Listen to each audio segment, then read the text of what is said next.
I got to start out with this report by Consortium News of what happened yesterday in the the General Assembly Hall of the United Nations when U.S. President Barack Obama took the podium. The way it's being reported, there was stunned silence when he said what he said. Obama warned the gathered leaders of various countries against falling back to what he called pre-United Nations days, in which strong nations impose their will by force against the weak.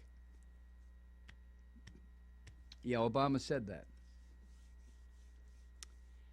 There was apparent disbelief, as he said it was Russia and China that wanted, quote, Obama, a return to the rules that applied for most of human history and that predate this institution.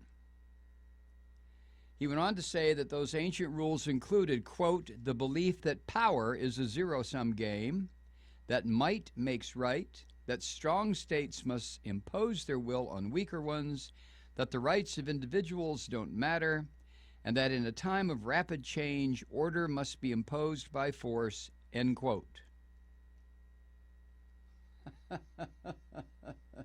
Now, the silence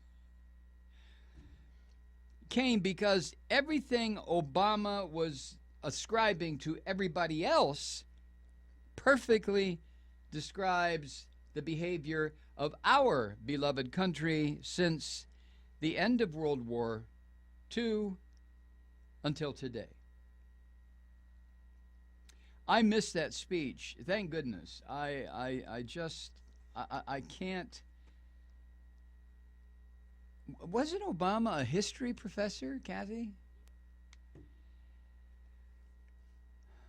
Since 1945, the United States has participated in dozens of documented invasions and overthrows of sovereign governments that resisted U.S. hegemony, the strongest nation imposing its will militarily on the weak. That's us. I have a list here that I cannot. This thing is 30 pages long. Cuba, Indonesia, Chile, Greece, Afghanistan, El Salvador, Haiti, Panama, Libya, Iraq. I mean, it just goes on and on, where the United States has invaded, overthrown, undermined Cambodia, the Congo, Albania, South Korea, the Philippines, Iran, Guatemala.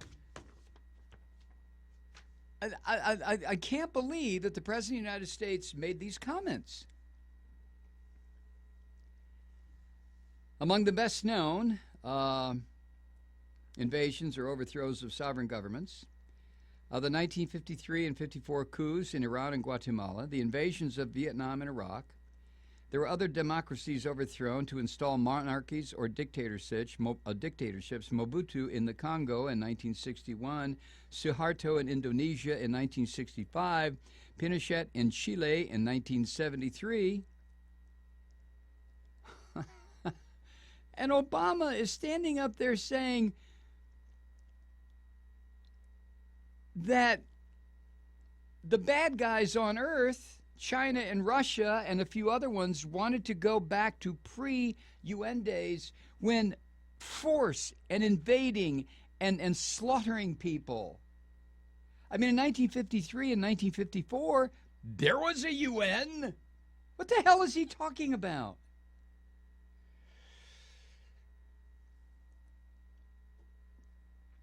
There was a setback to the American militarists with the loss in Vietnam, but a decade later, Consortium News reports, Ronald Reagan was back at it, starting with a small invasion of Grenada.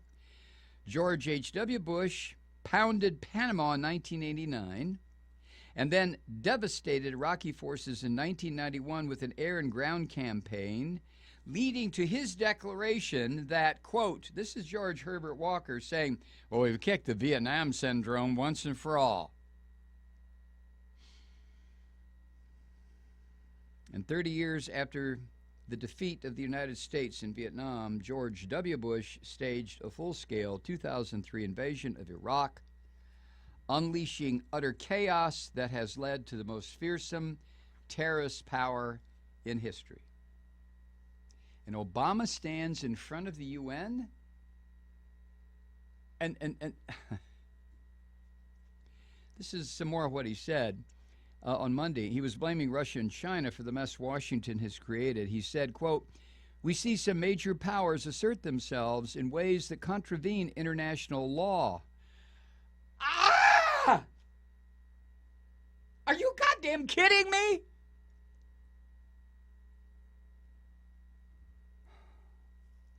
He cited Russia's so-called annexation of Crimea, and he cited Russia's further aggression, he called it, in eastern Ukraine. He didn't mention the documented U.S. orchestrated coup against a democratically elected president in Kiev, which Eastern Ukrainians have resisted.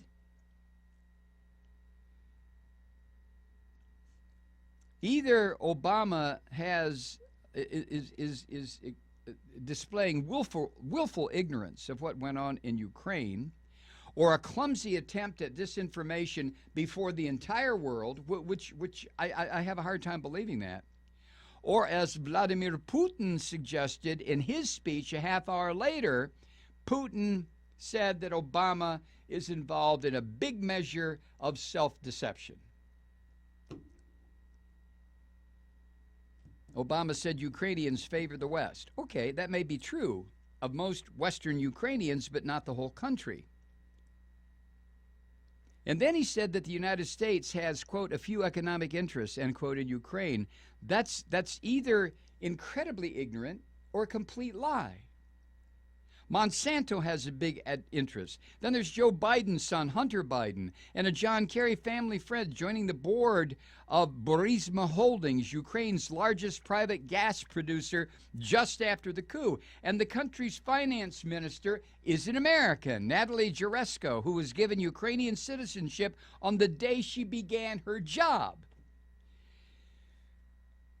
Here's a question for you. Why do you put an American citizen, an American government official, in charge of the treasury of a foreign country? I mean, this is insane. This is madness. For you Obama supporters, I mean, what can I say? I can't say anything. His words speak for themselves. We'll be right back.